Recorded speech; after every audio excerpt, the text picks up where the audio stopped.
Hello, and welcome back to It's a Very Exciting Time, a podcast by a UFO nerd and his tolerant friend.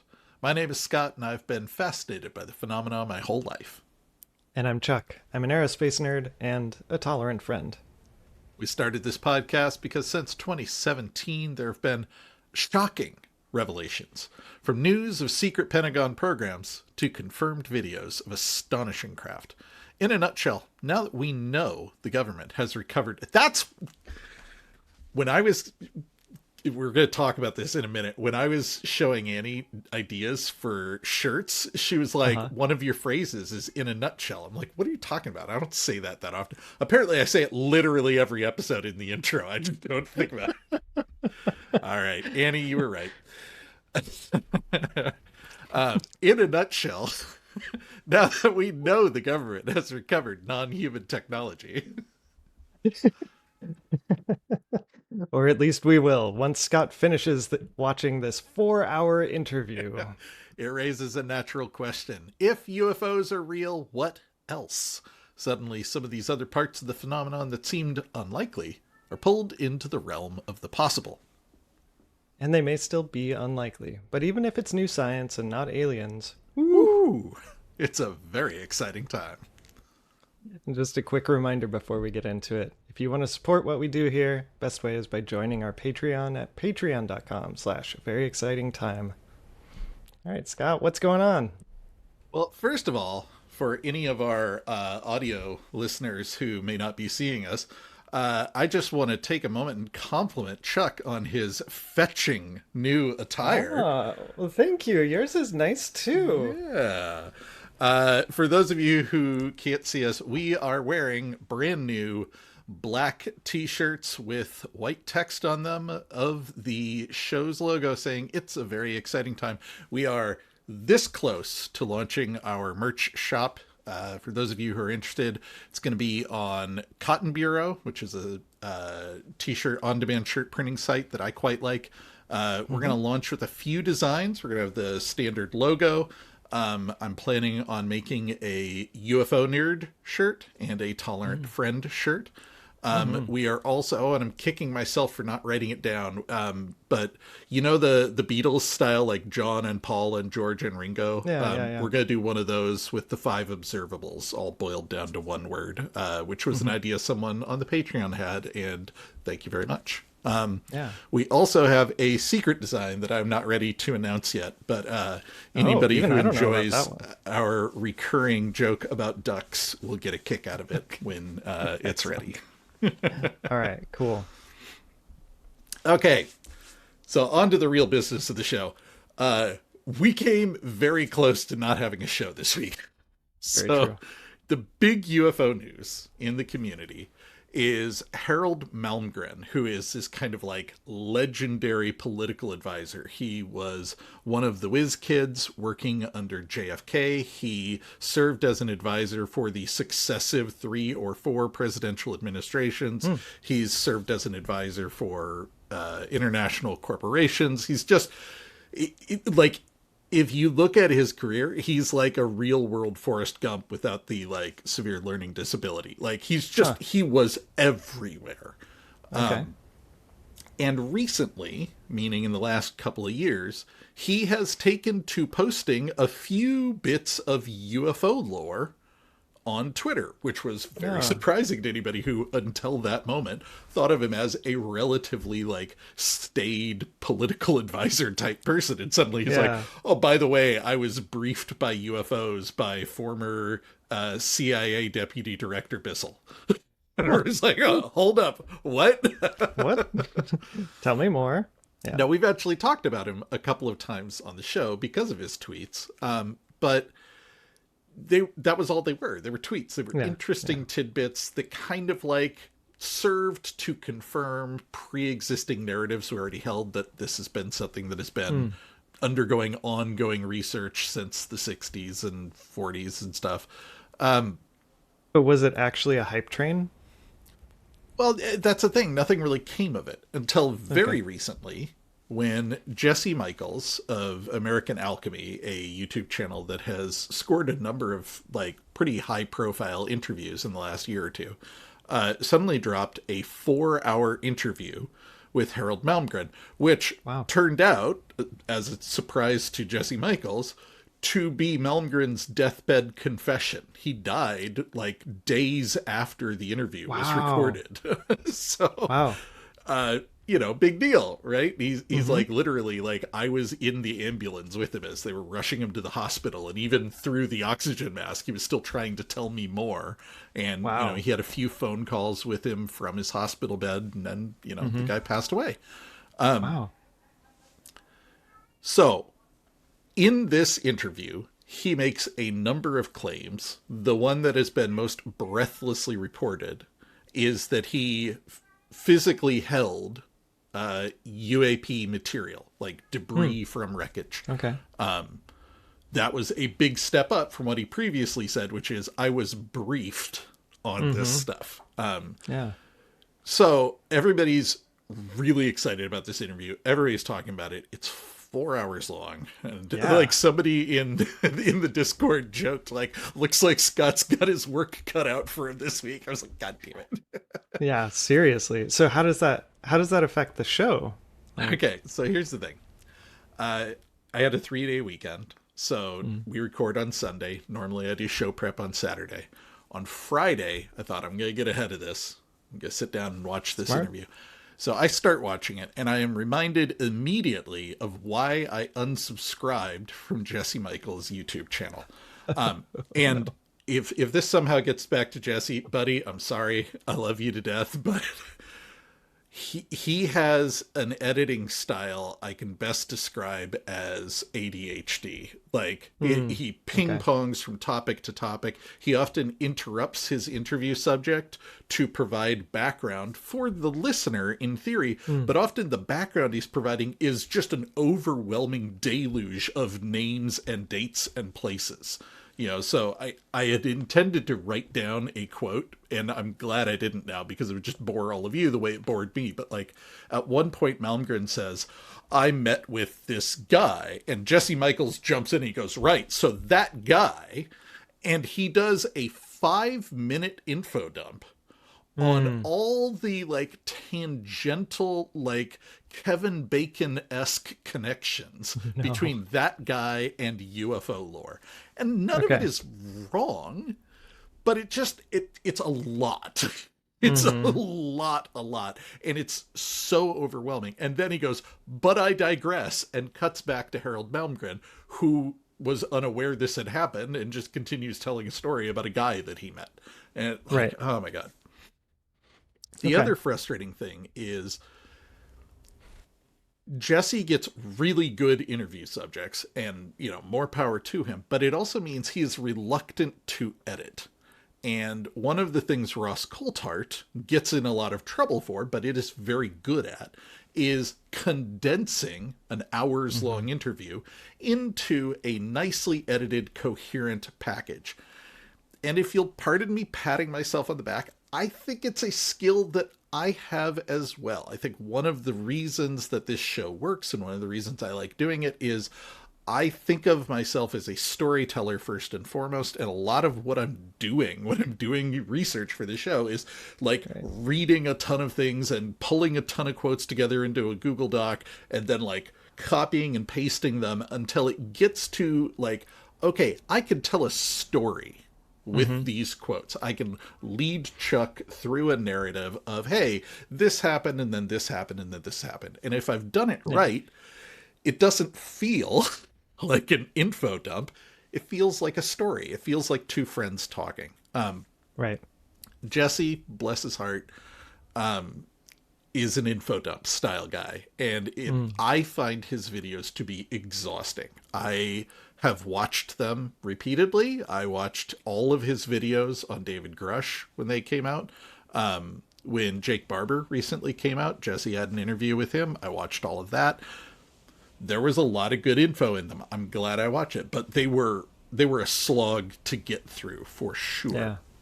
Yeah. It needs like an unedited version of just the interview.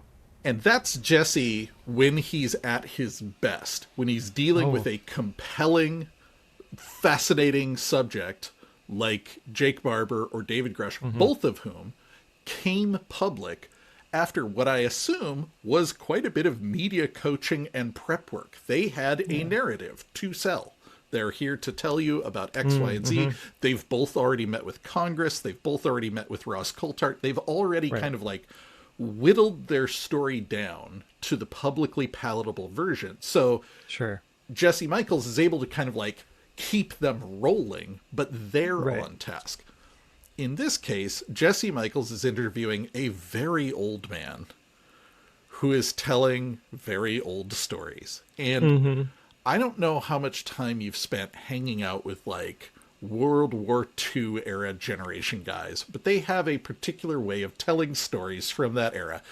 And in no way am I meaning to disparage this, but you can tell the stories you're hearing have been told over and over and over and whittled down into like a story that is designed to get your buddies laughing over beers, right? I think the most egregious example of this in my life is I interviewed a guy on the radio in college who was there to talk about a big police story that he was involved in the 80s.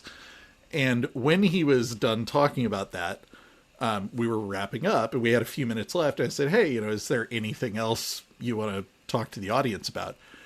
He kind of leans back and he considers for a second and goes, well, I may have started the Korean War. Like, holy shit. All right. You have my attention, man. And he told a great story about, he was a pilot stationed in Japan after World War II. And they got lost in dense clouds. And he comes down on what he thinks is the runway of the American base on Japan, and turns out to be a runway in mainland Korea. Which he realizes when, as he is about to land, there is a bus full of Korean soldiers who look up at him in alarm as he quickly banks back up. Yeah, I bet. Great story. Right? Just delicious. And what a perfectly refined hook at the beginning. I may have started the Korean War. Here's the thing about that story. I am not going to go write an expose saying my exclusive interview with the man who started Korean War, right? Yeah, this is a story. It is designed to be enjoyed. It's not like that. Similarly, my grandfather has a great story about how he was at the signing of the peace treaty with Japan, which happened with like on boats. Like the Americans, all their boats came in, the Japanese boats came in, and they met and signed. But he worked in the radio room, and in the last days of World War II, they were under radio silence virtually nonstop, which meant what happened was you went to a dark room for hours on end and fell asleep.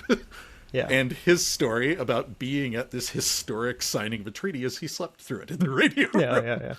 Again, great story.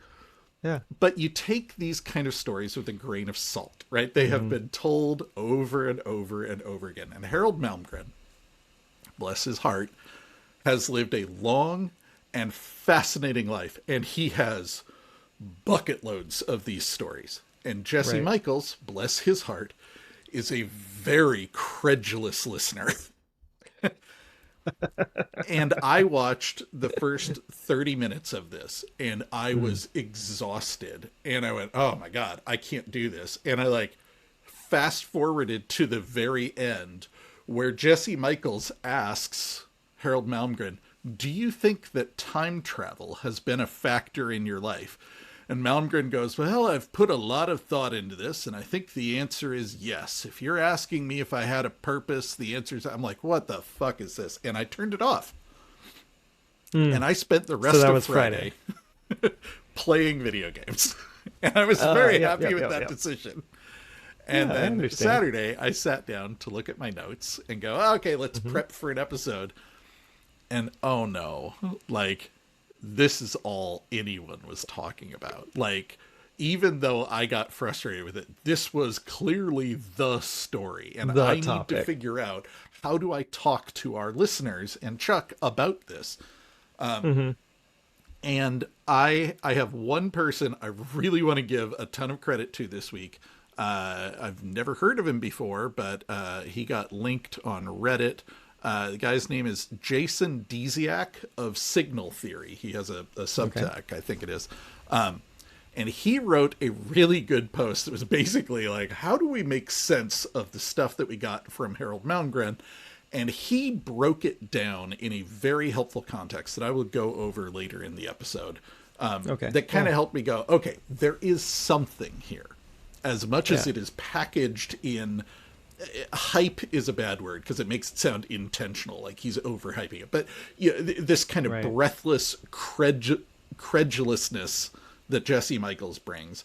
How do we cut through the noise and find the signal in this story? Should ask a guy who runs a thing called Signal Theory, right? You're right. So he had a paragraph that I really liked at the start of his article where he was talking about it. He said, Malmgren's story blurs lines. He doesn't always separate what he directly experienced, what he was briefed on, and what he came to believe. The result is a narrative that requires careful parsing, one that holds potential insight, but also ambiguity. Did he witness the extraordinary? Was he relaying whispers from behind closed doors?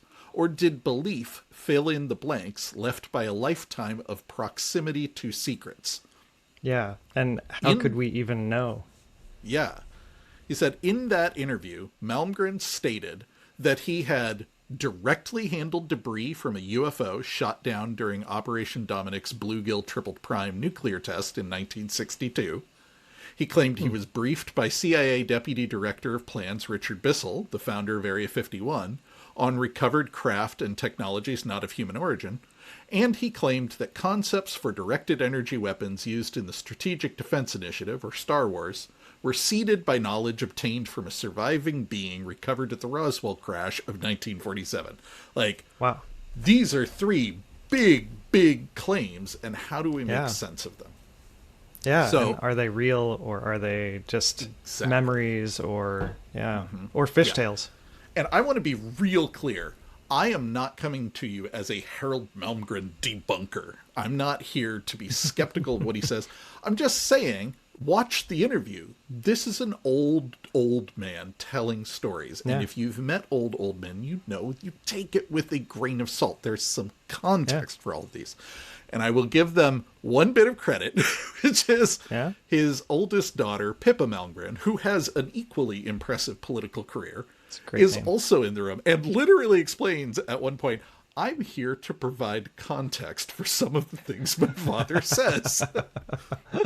A really excellent example of this is almost every story Harald Malmgren tells begins with someone really impressive coming to him and saying, I want to talk to you, or I want you to talk to this person. Like this bizarre series of Forrest Gump style introductions and connections that leads to him sitting in some astonishing rooms of power. He tells a story that is completely irrelevant to UFOs, but is worth listening to, about how he ended up in the war room during the Cuban Missile Crisis. At this point, there's Russian boats sailing to Cuba, and the Americans have blockaded Cuba and told the Soviets, if you cross the blockade, that is an act of war. This is at the height of the Cold War. A declaration of war is essentially nuclear Armageddon, right? This is very, very tense. We are hours away from the Russians crossing the line.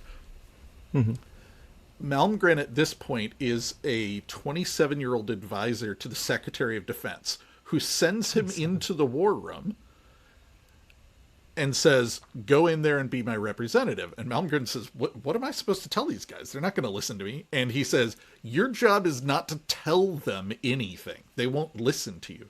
Your job is to ask questions and stall them, de-escalate, bring the heat down in the room, and buy us time. Because in the room are all of the Warhawks, including General Curtis LeMay, who was known as Bombs Away LeMay, who was the guy but the guy who ran the Air Force group that dropped the bombs in Japan and did the fire bombings during World War II, and is, of course, very, very loudly declaring we need to strike the Russians first. So he goes in the room and starts asking annoying little questions like, okay, so the stated policy right now is mutually assured destruction. Can we all agree in this room that's dumb and bad?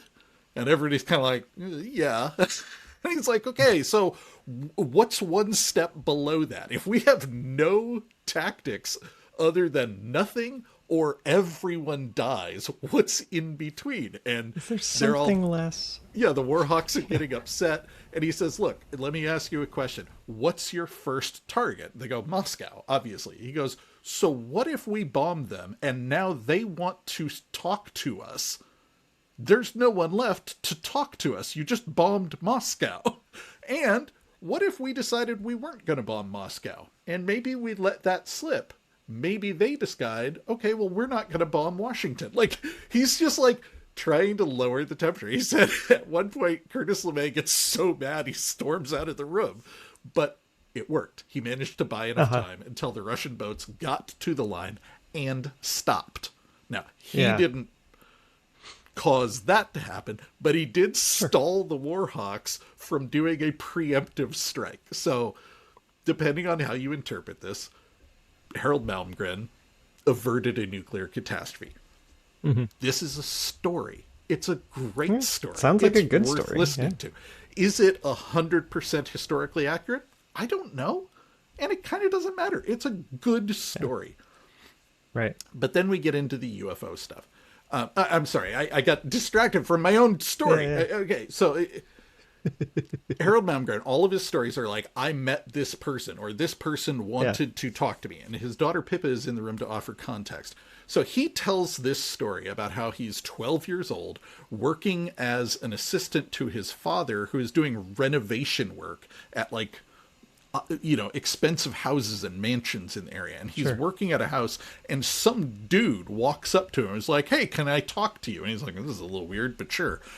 That dude turns out to be the owner of the house, so not so weird he was there. But the owner of the house is the president of MIT, who starts asking Malmgren a lot of questions about physics, to which Malmgren apparently gives very interesting answers. And the conclusion of this conversation is he says, come with me to talk to your father. He goes to his father. He says, we want to offer him a 4-year ride, fully paid, to come to MIT and study.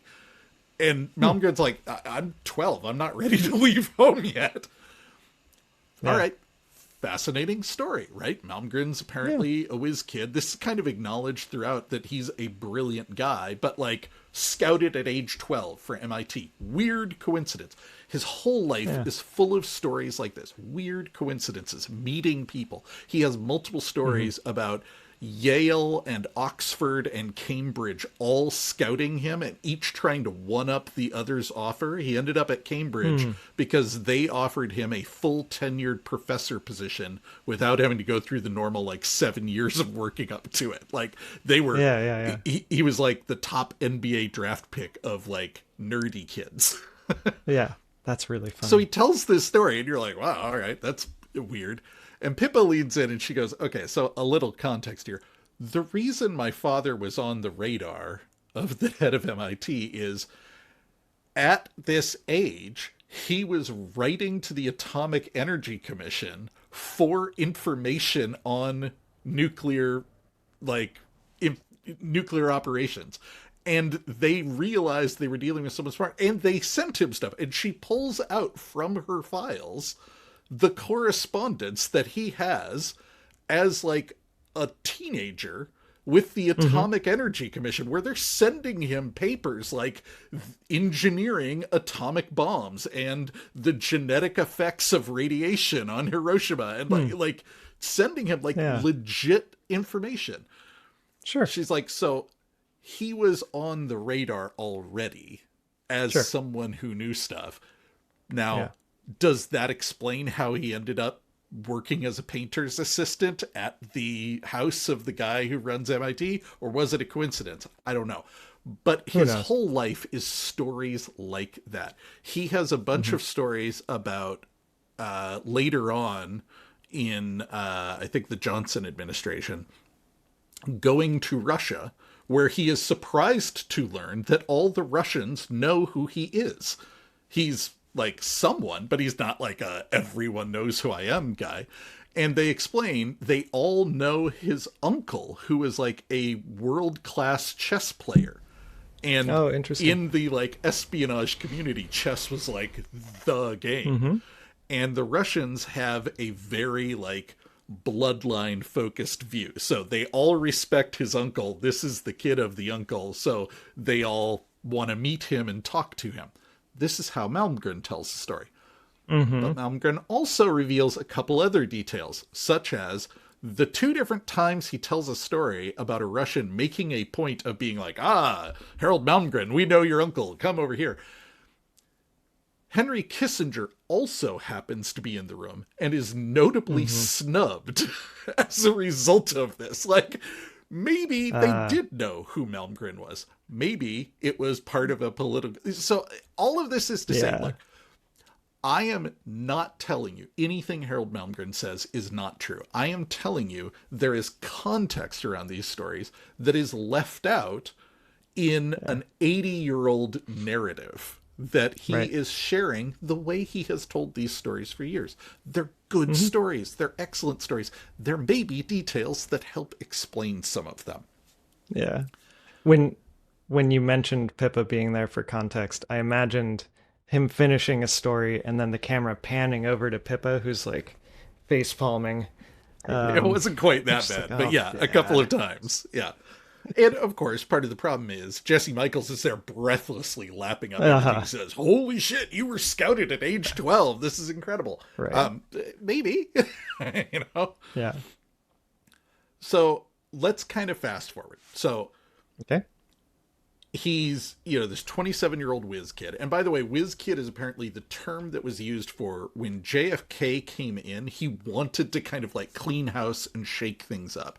And one of the things he apparently did was reach out to big thinkers, Nobel Prize winners, high-ranking scientists, and ask them, who's your smartest guy? And apparently Malmgren's name was on multiple lists. So he got scouted, and he was one of the youngest people in the administration.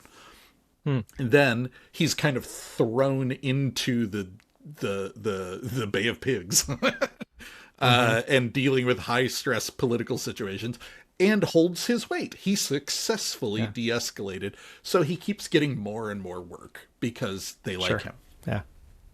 He ends up being scouted to plan a missile defense program.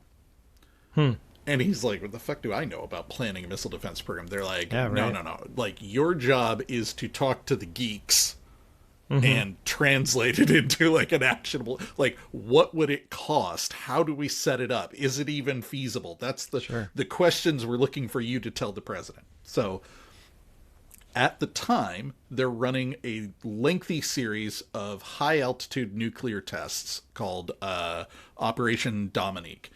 Part of Operation Dominique was something called Operation Fishbowl. Part of Operation Fishbowl was a series of detonations, including Starfish Prime and Bluegill Triple Prime. Both of these are names that are causing any UFO nerds in the audience to perk up right now. There have been rumors for years that a UFO was brought down during these nuclear tests as a result of an EMP. Harald Malmgren directly confirms this story. He says he wasn't at those tests, but as a result of his positioning, trying to set up this missile defense program, he was reviewing the results of the tests. So he gets to see the footage. And in the footage, you see the missile going up, and he says, there's this, and it's very low resolution footage. So there's this object circling the missile as it goes up. Nobody knows what it is. He's like, this kind of thing was so commonplace. He's like, nowadays we would call it a UFO or a UAP, but we didn't even think about it then. That wasn't what we were there for. It was, we called it the tag-along. That thing follows the missile up, and it's noted in the test. There is a tag-along. And in the, like, write-up, they're like, it's clearly not communist. It's clearly not ours. Like, who knows what it is, but whatever. And then The missile explodes, and depending on who tells the story, either this was an X-ray burst or an EMP burst, and I'm not enough of a scientist to know if those are the same thing. Yeah, me either. Or maybe those are two different tests, but regardless, a high energy burst happens, and something falls out of the plume. And it wasn't part of the missile, and it wasn't any of the instrumentation pods. Like, they were able to say it wasn't that. And he's like, well, what is it? And they're like, you don't have clearance to know that. I was like, what do you mean I don't have clearance to know that? Like, I have Q commissions, I have presidential access, like, I'm here on behalf of the president. What are you telling me I don't have? He's like, no. You're cleared to know about the missile test. You're not cleared to know about this other thing. And he's like, that's ridiculous. So he fights it, and eventually he gets an invitation to Los Alamos where they talk to him about the footage. I just realized I'm getting way ahead of myself. This is why I write a script usually, you guys. I'm so disorganized right now. I mean, we have you were saying earlier, the script we have is what people imagine our script looks like, just like little like thought prompts. Yeah. Okay. So we just have notes today, which is interesting. So we've got this fascinating guy talking to a very credulous interviewer. I am not here to tell you that it's nonsense or bullshit. What I am telling you is, immediately I'm like, oh, like, is there additional context here? What is there an explanation? And it's just kind of setting off alarm bells in my head. Sure. And I told you, I read this article from this guy who gave me a helpful context. So before we get to that helpful context, let's talk about how Jesse Michels presented this. So in his lengthy Twitter post that he put up announcing the video, Jesse Michels explains who Harald Malmgren is.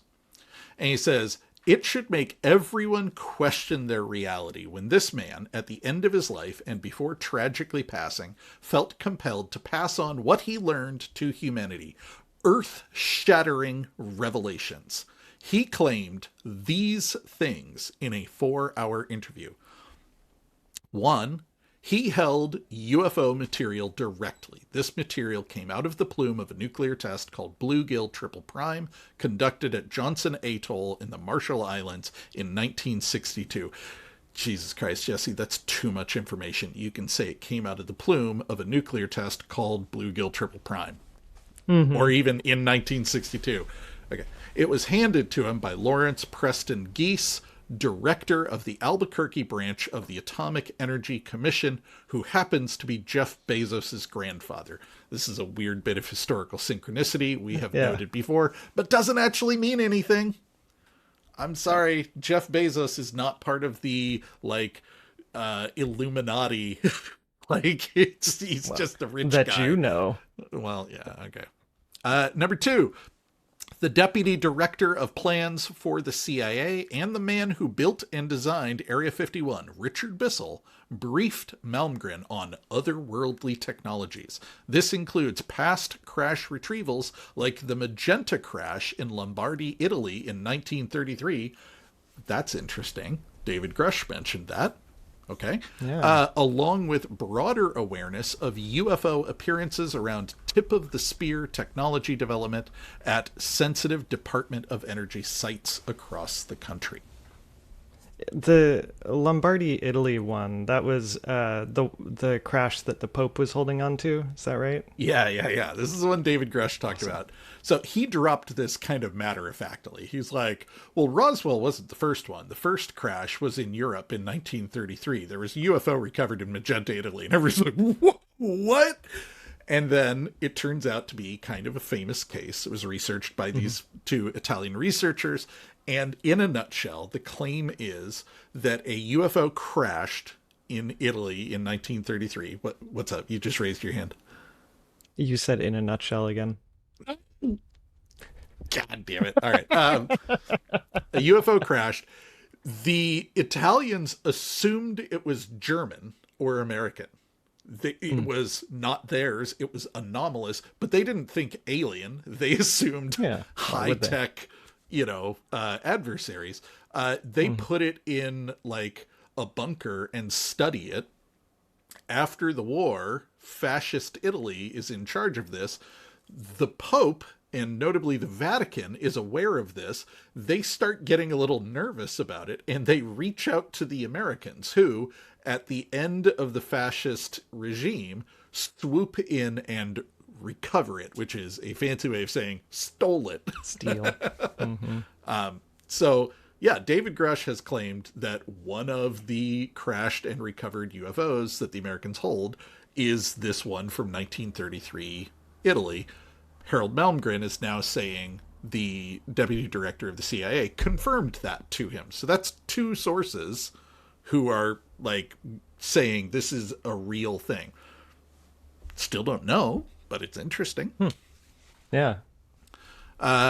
Point number 3, he told his daughter Pippa off air in his final hours that there had been UFO crash survivors and that he was shown a video of the sole surviving extraterrestrial being from Roswell.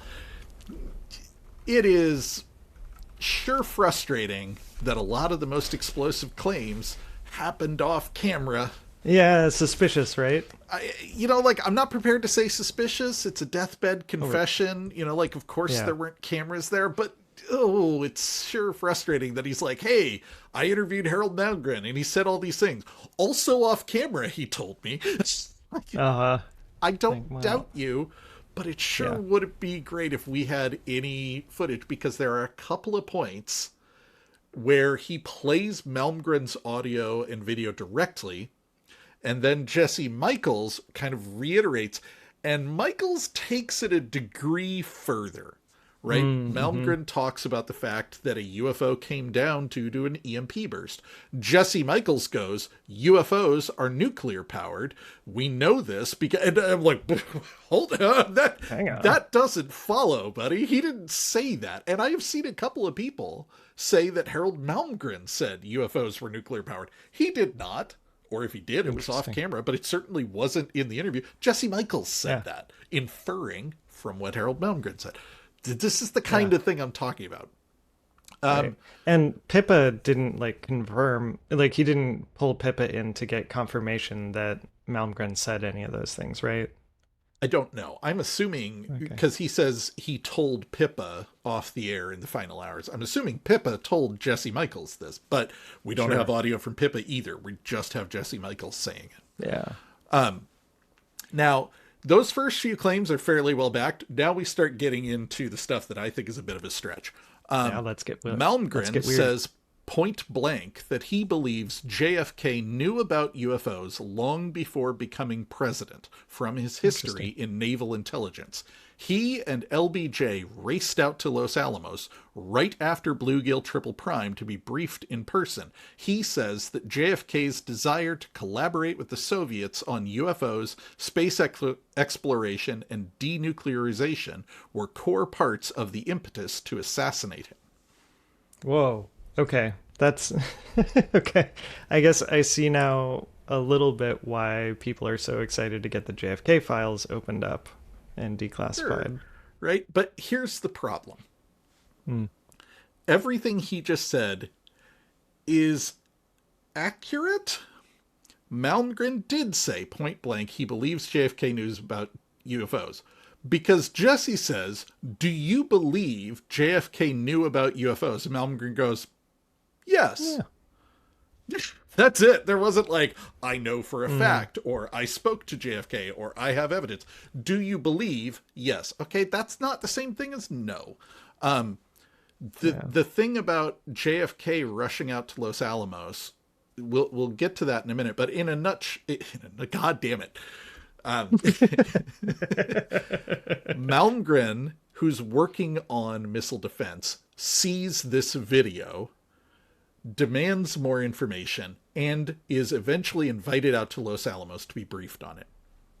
He says hours or days later, JFK and his top advisors are rushed out to Los Alamos, presumably to receive the same information and see the same video. He doesn't know. He wasn't part of that trip. Pippa asks a very helpful question at that point. She says, how often are presidents flown out to Los Alamos? And Malmgren shrugs. He says, never. So, okay, this is a reasonable inference. Malmgren goes to Los Alamos, is briefed on UFO stuff. Sure. Shortly after, the president makes an unusual trip to the spot where you were just briefed on UFO stuff. Is it reasonable to conclude JFK was out there to receive the same information? Sure. No. Is it certain? Absolutely not. That is an inference, right? And then all of the other stuff he says about JFK's desire to collaborate with the Soviets on space exploration, all of that stuff is true and documented. There are things where he was trying to reach out to the Soviets, and especially there are writings that say that they are worried that a misidentification of something in the sky could result in the Soviets thinking it was an American first strike and attacking us and wanting to avoid that. None of those things explicitly say UFOs. It's there if you read between the lines. To the UFO people, this is obviously what they're talking about. But technically, they're just worried about a misidentification. So this kind of gets back to what I'm talking about. None of this is wrong, but it's kind of like pulling some threads together to make something that sounds very coherent, but is based on several tenuous bits of connection. Right. Now, the last bit that Jesse Michels says, and this is the bit I had the hardest time with and was rolling my eyes. I had to take a break every 45 minutes during this film to go like walk around the block and like eat a snack because I was getting so frustrated with this. Jesse Michels says, Malmgren discusses the majestic. This is, again, a word that is making all of our UFO nerds pick up. Majestic 12, big deal. We still haven't done our episode on it, but we will at some point. Maybe. The group that took it upon themselves to protect the world. They tracked him from a young age, he says. This is the first time anyone of this caliber has mentioned this name, which is mostly associated with document leaks in the 80s and 90s that outline an elite of the elite military intelligence and scientific group governing the UFO issues. I didn't hear Malmgren say the word majestic. Maybe he did and I missed it. I admit I was frustrated. But it sure wasn't like a central part of what Malmgren was saying. The most that Malmgren said is there is a group who decided they should protect the world. It was unclear who he's referring to. And I could see that. He does infer that he had been not tracked, but kind of like paid attention to from a young age. This is backed up by the story of the MIT guy. This is backed up by the story of all the universities scouting him. This is backed up by, in all of his weird world travels, he keeps meeting people who know of him that he doesn't know. He has another weird story about going to the Vatican and meeting a bunch of people who know about him because he grew up in a mafia neighborhood. Like, there are weird stories he tells that are great and fascinating and interesting and maybe paint a picture of a secretive organization that is scouting talent from a young age. But that's a big stretch, and he certainly doesn't say Majestic 12 scouted me, as Jesse Michels is like breathlessly claiming. So even just in Jesse Michels' summary of the video, I'm getting more and more tense as he goes on. And the video is the same way. Like he bounces back and forth between like fairly solid direct quotes and like kind of wild strings of inference and conclusions that I'm not 100% on board with. Yeah, that makes sense. And it sounds like he's kind of dismissed the idea that people around him might be looking out for him, and his dad might have made sure that they got a job from an MIT professor. Or Yeah, exactly. Like, how much of this is a 12-year-old's perspective on something that happened? Exactly. Yeah. And I will say this, especially during this era, at the height of the Cold War, intelligence gathering, spying. This stuff was happening. Backdoor deals were happening. Off the books stuff was happening. There was a lot of send your guy to this place and I'll send my guy to this place. And technically nobody's meeting, but really like our guys will shake hands. He tells a story directly of being scouted by someone and sent to Japan to hand deliver a letter to the like head of the government, like in a way that was politically not going to work. I believe him that this kind of stuff happens. I don't necessarily believe it all happened because Harald Malmgren was like an UFO guided intelligent superstar. I think he was a young guy who was plausible enough to get into a lot of places. He does have a connection to some of the Russians.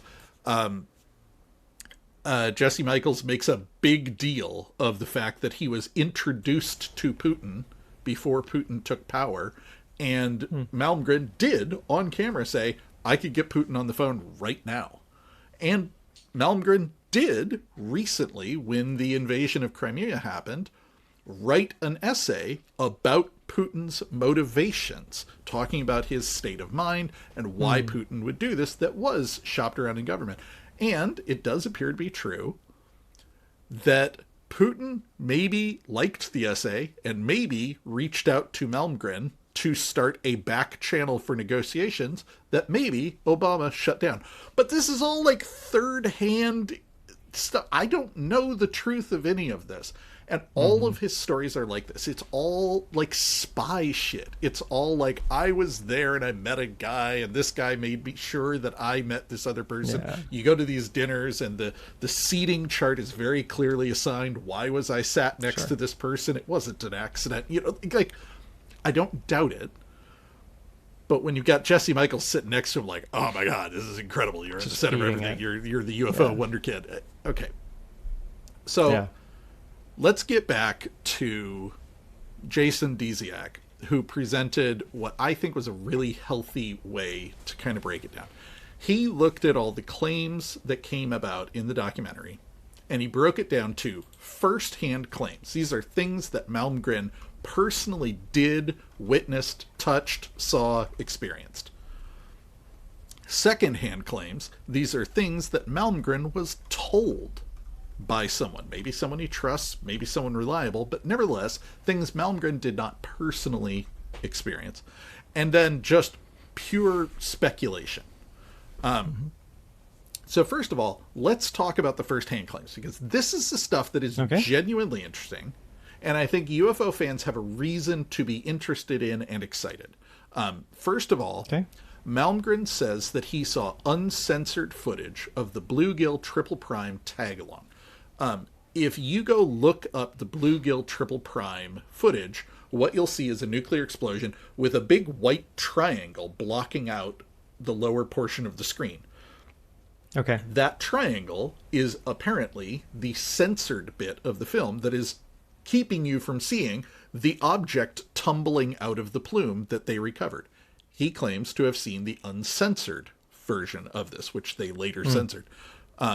So he reviewed a classified film and an accompanying report, and that report was later shared with President Kennedy, and that showed the unidentified object following the missile and then tumbling from the sky following the detonation. He said the object was unidentified, clearly not Soviet, and was not officially addressed in the official after-action brief because they were going to censor the footage and not mention it. Now, is it possible that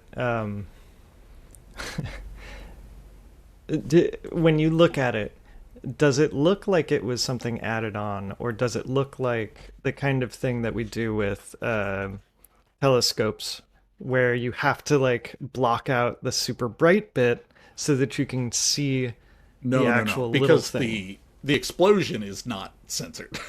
it's very clearly like a little slice out of the bottom that has been covered up.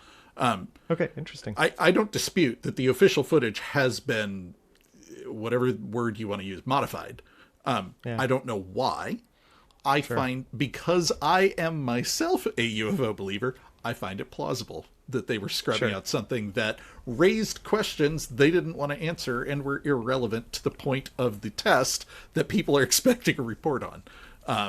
I mean, You know? at the time, they were also just censoring anything about propulsion or what Yeah. rockets looked like. Yeah. Now, for what it's worth, this is not the first time we have heard claims of UFOs interacting with missile launches and especially nukes. There is a great book out there called UFOs and Nukes that I highly recommend anybody interested in the subject read. Lou Elizondo talks about this all the time.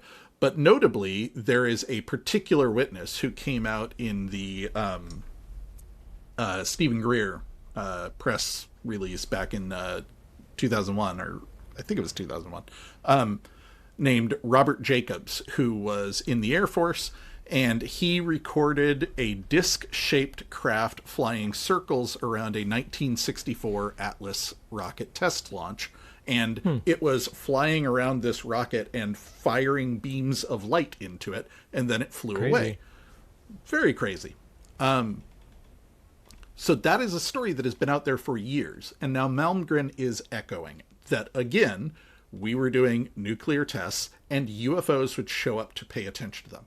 He also echoes a claim we have heard for years that during the nuclear tests, we knocked something out of the sky with an EMP. So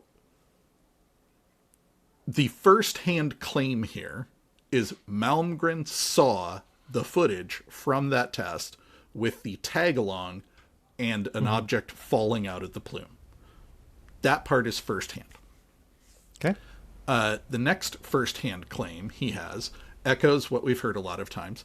He was denied access to stuff despite theoretically having the correct access clearances. He had what's called Q clearance. I had to go look this up. This is the Department of Energy equivalent of top secret in DoD. We've talked a lot about clearances and access and need to know.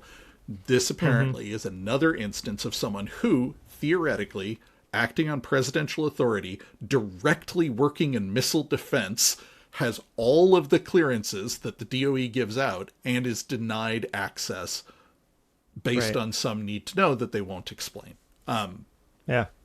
He says, despite possessing full Q clearance and top secret authorization, Malmgren was explicitly denied access to additional detail specifically about the object. Naval intelligence retained sole jurisdiction, and Malmgren noted that they operated even outside CIA oversight. So, interesting. Why was he denied access? Unclear. But this is a first-hand claim. Another person who is highly cleared and would expect to have access being denied access to something involving an unidentified object. That is a first-hand claim that we can kind of put some money into. Yeah, sure. Next first-hand claim, he handled UFO material. Now this one gets a little interesting. So Malmgren claims that he personally handled physical debris from the tag-along object knocked down by a high-altitude X-ray burst during the Bluegill Triple Prime nuclear test. The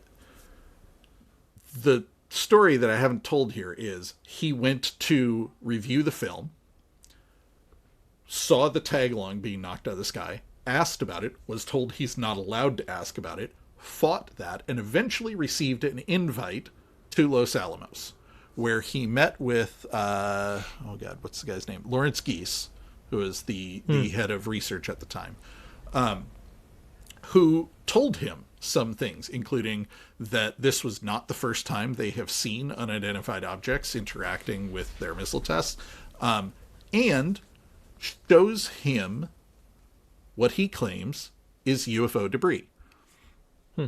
The story about this is really weird. Malmgren tells this story in kind of like snippets of sentences that Jesse Michels is punctuating with questions. So I've kind of like condensed it down to what Malmgren directly said. He said, Geese says, these are things that have come down, indicating some items on his desk that looked like round rocks. He said, if you didn't know how it was retrieved, you would never have guessed it was debris. They looked unremarkable. Geese said, "Put this stuff in your hands, play with it, see what it feels like." And Jesse Michels asked him, "What does it feel like?" He said, "It felt weird because it didn't feel like anything we know." Not a great description, Harold. What color was it? It was the color of something in space. What color is something in space? He says it depends on the light in the room.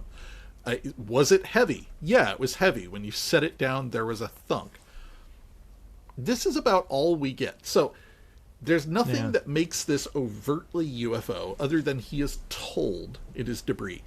But there is one other weird bit, which is Malmgren describes the debris as mentally communicative. When he was holding the UFO pieces, and this is Michels summarizing this because this is put together with some stuff he was told off camera. When he was holding the UFO pieces, they seemed to telepathically communicate with him. He heard words in his head. He forgot the exact words, but felt they were important and that the material may have implanted ideas into his subconscious. He also apparently thought that this was a test that Geese had given him to see if he would have this mental reaction to the pieces. That's crazy. Like, I'm at the same time, I guess the whole testing thing was a big trope in the Cold War. Like, everyone is testing everyone for spyness and right.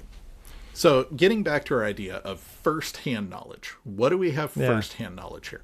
He was told secondhand, this is UFO debris, and he held it. His description of the debris is firsthand. His claim that it was mentally communicative is firsthand. That this was UFO debris is secondhand. At no point does anyone say, this is debris from the object in the bluegill triple prime. Right. Which is something that I haven't seen anybody else notice. Everybody infers that it is.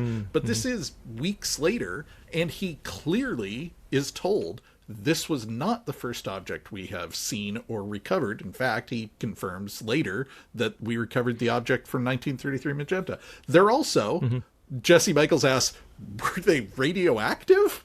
And he goes, I mean, he had them out on the desk. They were clearly safe. He's surrounded by instruments. I assume he checked them. I think that's a fair statement. This guy works at Los Alamos. He's not going to, like, randomly be handling potentially otherworldly items without checking them for obvious radiological signatures. Yeah. So there are questions I have here. A, he might have been fucking with him.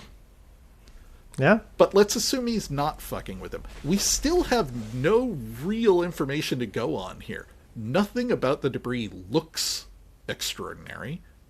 Other than if you're told it's extraordinary. The mentally communicative part is a weird bit, but he forgot what it told him. Now, that is consistent with the UFO lore. We hear a lot of people say they received telepathic downloads from aliens and can't remember it later. They remember that something happened, but the details are gone. You can't hold on to it. It's like remembering a dream. Yeah. I don't know what to make of this story. It's... Again, breaking it down into the framework of first-hand, second-hand speculation. First-hand, he held something. Second-hand, he's told it's UFO debris. Interesting, not earth-shattering. And it's unfortunate because this is the bit that everyone's hanging their hat on. Harald Malmgren held UFO debris. I think it's one of the weakest parts of the story. Yeah. So...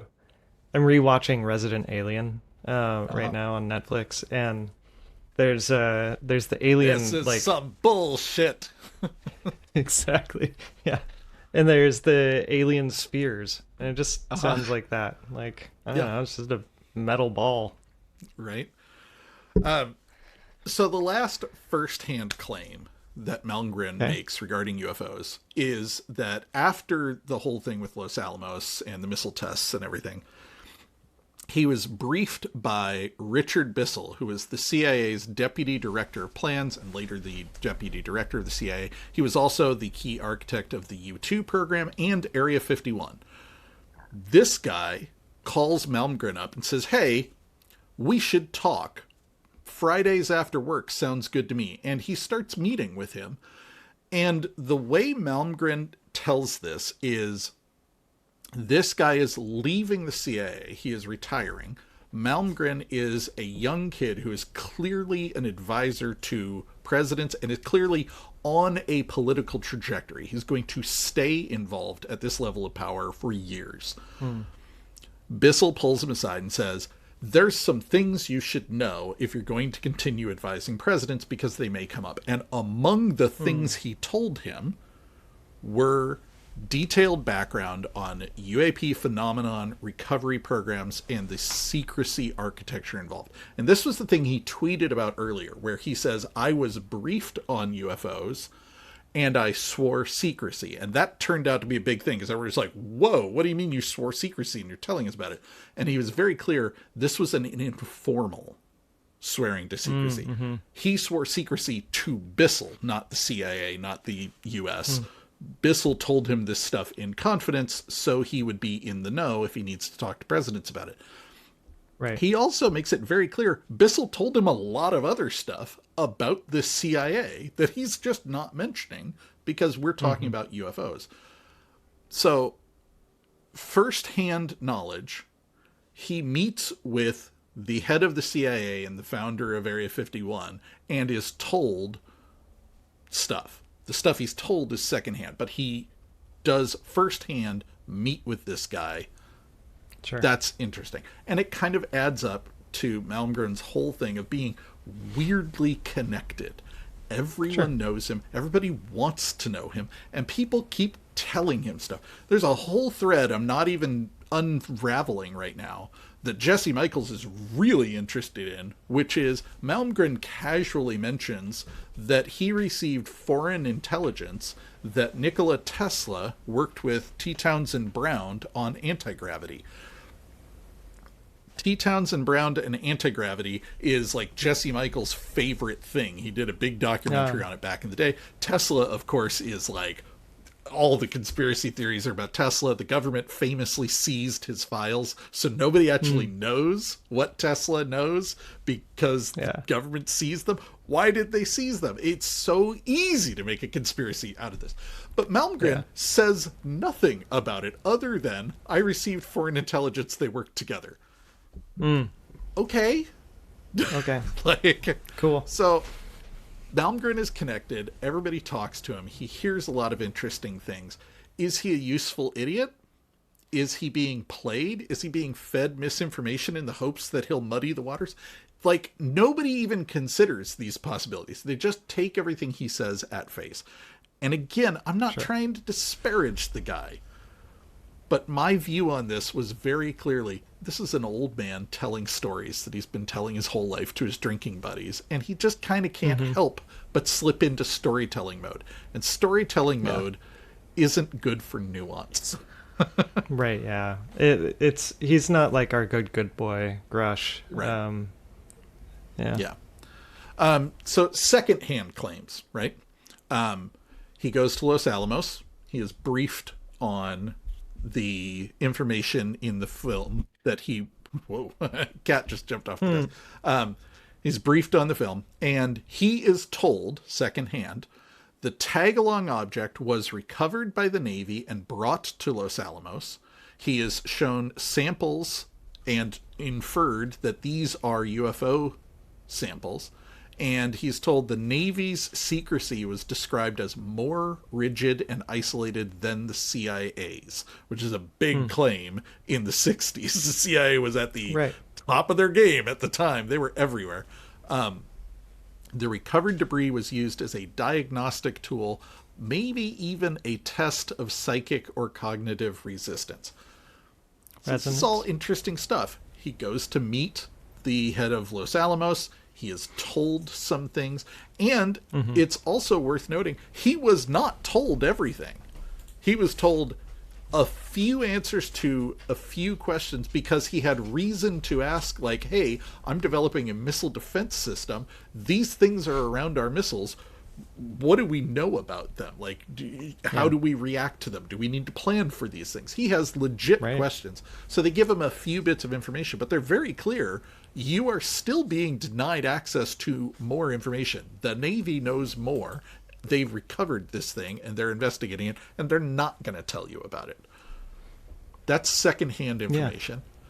But it fits with everything we have heard from basically every witness. David Grush, Lou Elizondo, Jake Barber, all of them paint this picture of extreme compartmentalization, extreme secrecy, absolute, like, hardcore NDAs. In Jake Barber's case, the inference being, like, if you get it wrong, they're going to run an op on you and kill you. Like, so secondhand, but secondhand that kind of fits what we have heard elsewhere. And that's one of the things that I look for, is these, like, these echoes, these kind of confirming, oh, this person said this and this other person said this. They didn't say it the exact same way, but they're painting the same picture. I think that's useful. Yeah. So the CIA was it fairly new in the 60s? They were founded in 1947, right after Roswell. 47. I'm just wondering if we're applying, like, what we know about the CIA at this point inappropriately. Like, the CIA may have still been fairly young compared to Navy secrecy at that point.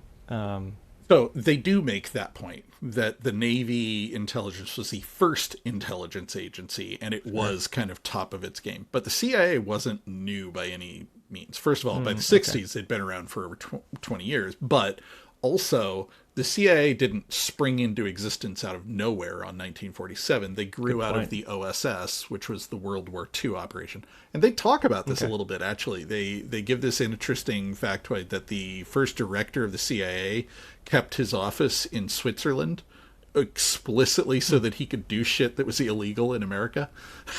Yeah, that's not surprising. We're still doing that. Yeah. Anyways.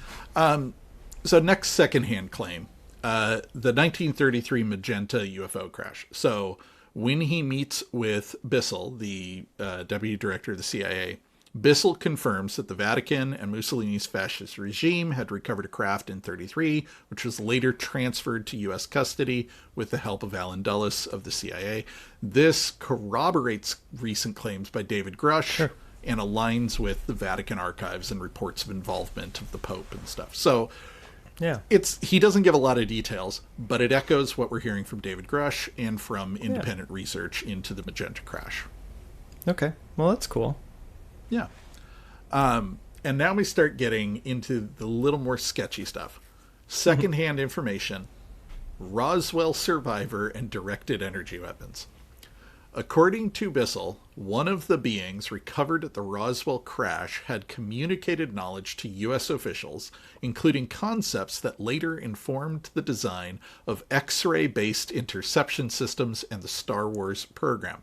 Malmgren claimed that these systems were not just for nuclear defense, but also were intended for UAP engagement. What even does X-ray based interception mean?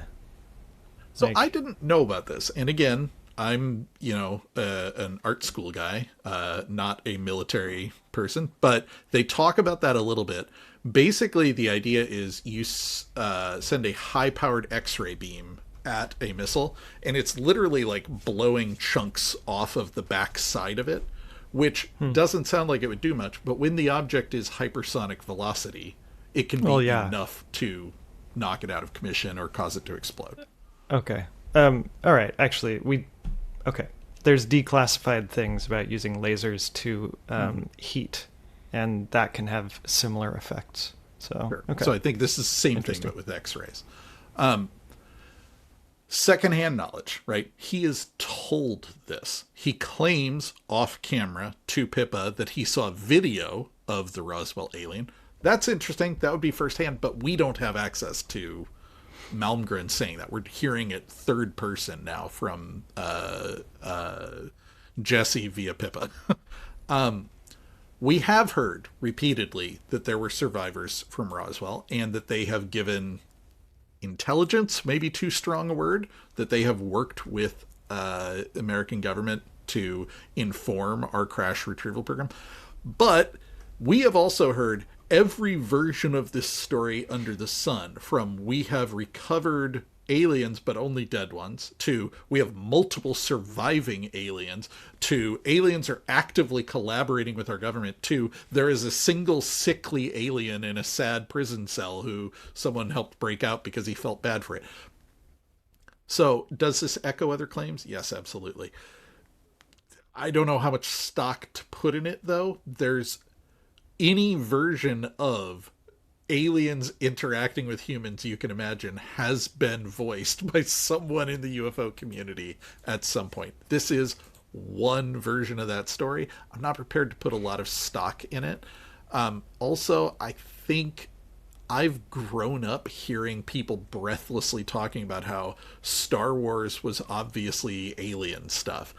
And there's a couple of like intriguing quotes from Reagan where like he pulls Gorbachev aside and says, "What would you do if we were attacked by aliens? Would you come to our aid?" And Gorbachev's like, "Yeah." And he's like, "Yeah, good. We would come to your aid too." And Gorbachev's like, "What the fuck was that about?" Like, does that mean Reagan knew about aliens? I don't know. Or maybe Reagan was just a weird guy. You know, Yeah. like, Yeah, just a icebreaker. I'm not prepared to go along 100% with, oh, definitely there was an alien and they originated the idea of X-ray systems. I'm a little more on board with the idea that the bluegill and starfish tests were maybe designed to see if they could affect the UFOs that they continually were seeing at nuclear tests. That is a claim we have heard repeatedly, including from Lou Elizondo. I don't know if it's true, but it makes sense to me. The mentality of the military, they're running a nuclear test anyway. You're seeing these things. Let's do one that has an EMP and see what happens. I don't know, you know? Yeah. And then the last thing is the psychic UFO debris. He right. believed his contact with the material was orchestrated to see if he would respond with telepathic impressions. According to Malmgren, Lawrence Geese hinted that others had experienced similar effects. This is so secondhand, it's almost third hand. Like, there's not much here. Malmgren touched a weird rock, thought he heard a voice in his head. That's firsthand. The rock is supposedly UFO debris, and this was a test. That's secondhand. Like, the idea that this is happening to all sorts of other people is third hand. Like, this is a weird claim, and there's very little to hang your hat on. It's interesting. I'm not sure I'm ready to go like, oh man, groundbreaking stuff. Yeah. Sorry, I'm going deep on the X-ray X-ray missile defense interception, and it's We've like, lost Chuck. The aerospace topic you came totally up. lost me. Yeah. All right. Look, you know what? We've been talking for over an hour. I'll I thought research this it was going to later. be a short episode. Let me bulldoze through this last section here. Yeah, do it. Last of all, we get to speculation. I almost didn't include this section because this was the stuff I was rolling my eyes at. And listeners, if I'm rolling my eyes at it, like, JFK knew about and maybe was killed over UFOs. We've talked about this again and again. It's a fun story. I wish I could believe it, but Jesus Christ, there's so much stuff around JFK. It is such an overloaded conspiracy theory at this point. Fact of the matter is, there are still unreleased classified files about JFK, even after Trump's latest publicity stunt releasing some files. Am I interested in those files? Sure, but only in the kind of like, it's weird that some of them are still classified. Do I think that those files are going to get declassified and they're going to say JFK knew about aliens and that's why we killed him? No.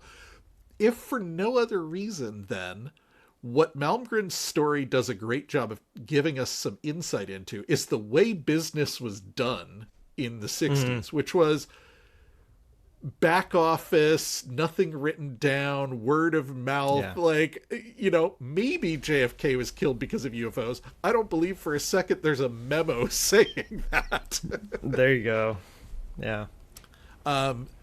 UFOs use quantum navigation and nuclear energy. I think I mentioned this one earlier. That was 100% speculation on Jesse Michels' part. Malmgren didn't even speculate about that. He said there was an EMP, a UFO, the tag-along object fell out of the sky. Jesse Michels goes, obviously it was nuclear powered.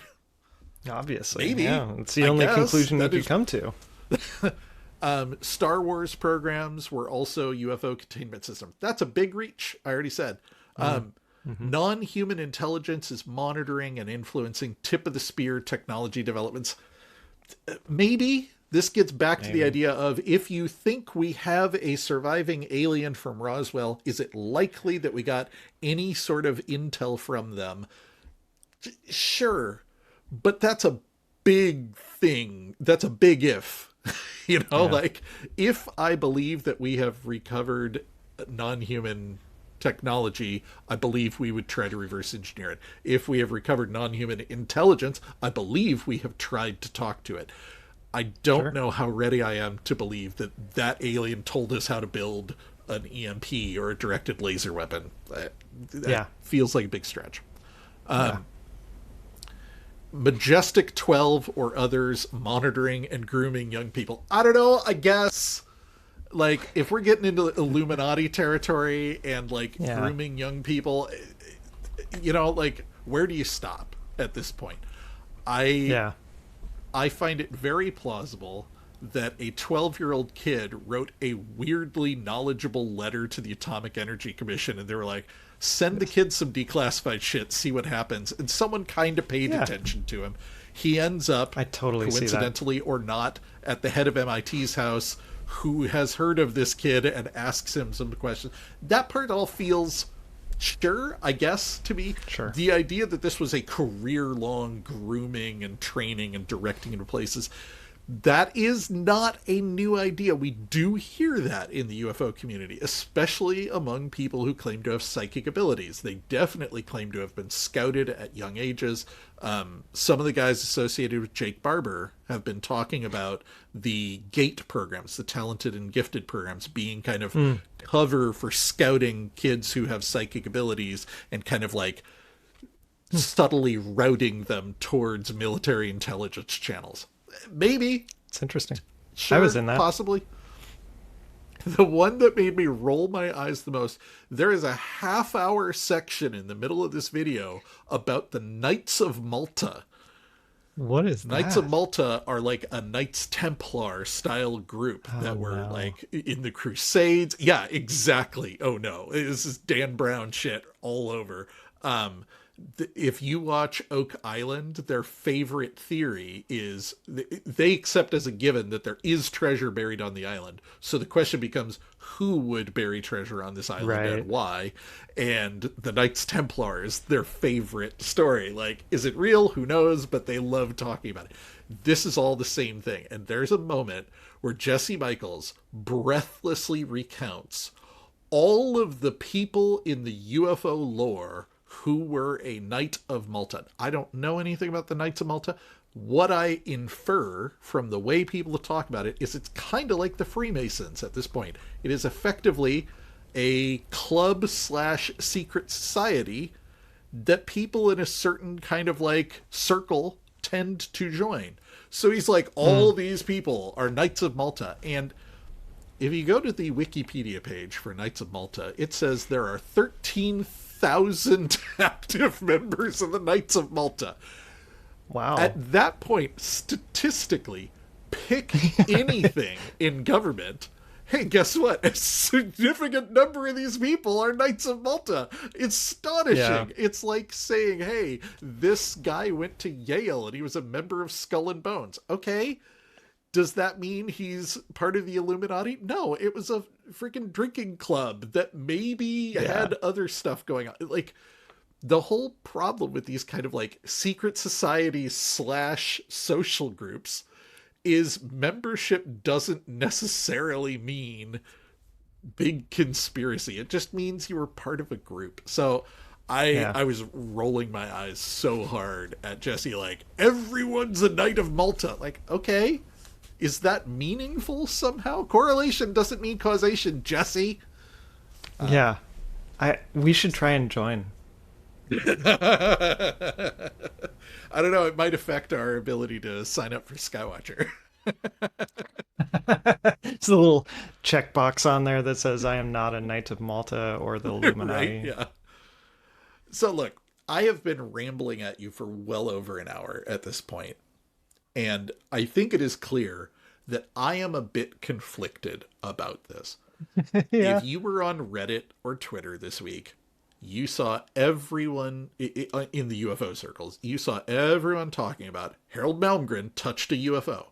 He did not touch a UFO. Did he? He touched a piece of debris that he was told was part of a UFO. There are some genuinely interesting tidbits here.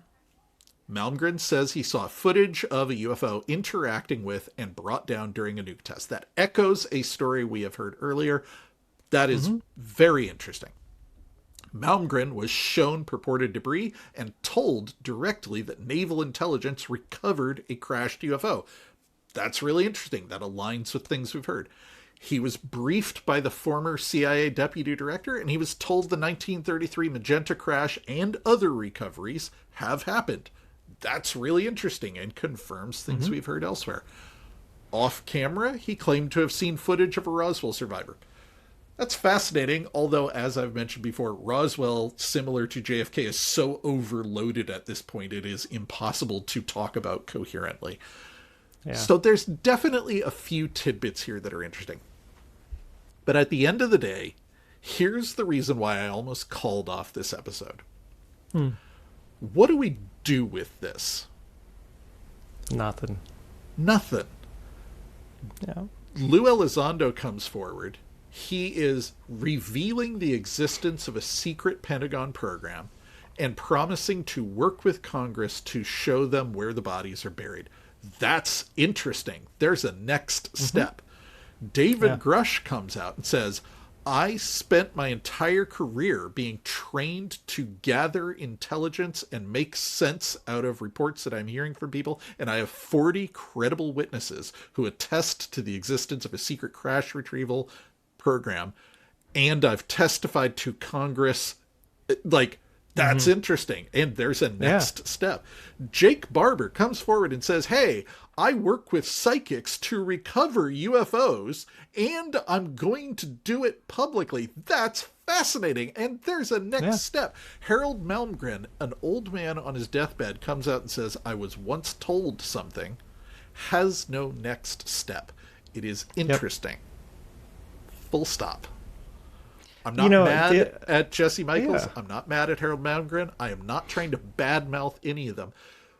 But it's a frustrating story because it was presented so breathlessly, and it's just kind of a tidbit. You put it out there. It's interesting. I can't do anything with it. There's no next step. We can't even really use it as confirmation. But it does... My hope is that it does still give a little bit of confidence to people that like some of these things really did happen. For sure. It is a data point, right? In the future, anybody else mentions Magenta, we're not just going to talk about David Grush. We're going to talk about Harald Malmgren. In the future, anybody talks about the Bluegill Triple Prime test, we're going to mention the fact that Malmgren confirmed it. These are data points. Yeah. But by themselves, they are not going to convince anyone. Yeah, exactly. Oh, sounds like a good story, though. Yeah. Like I said, I'm not mad at the video. And if you were watching it just for a guy who is weirdly politically connected for decades, he has some fascinating stories. Like, in that sense, if you just want to watch an old man sharing political stories, it's interesting.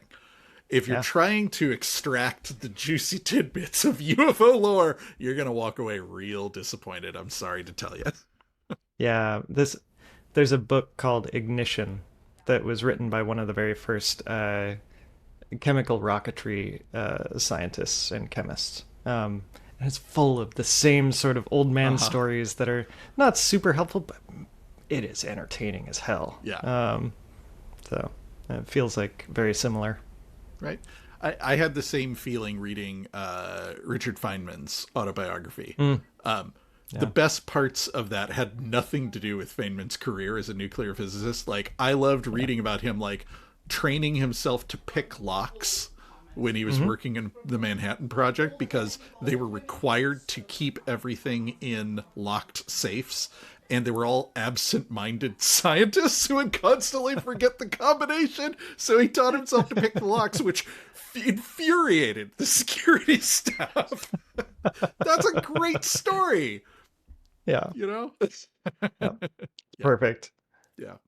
That's All right. amazing. Everybody, thank you so much for joining us on It's a Very Exciting Time. You can find show notes and more, as well as soon links to buy merch, including t-shirts, on veryexcitingtime.com, as well as links to our Discord and social media accounts.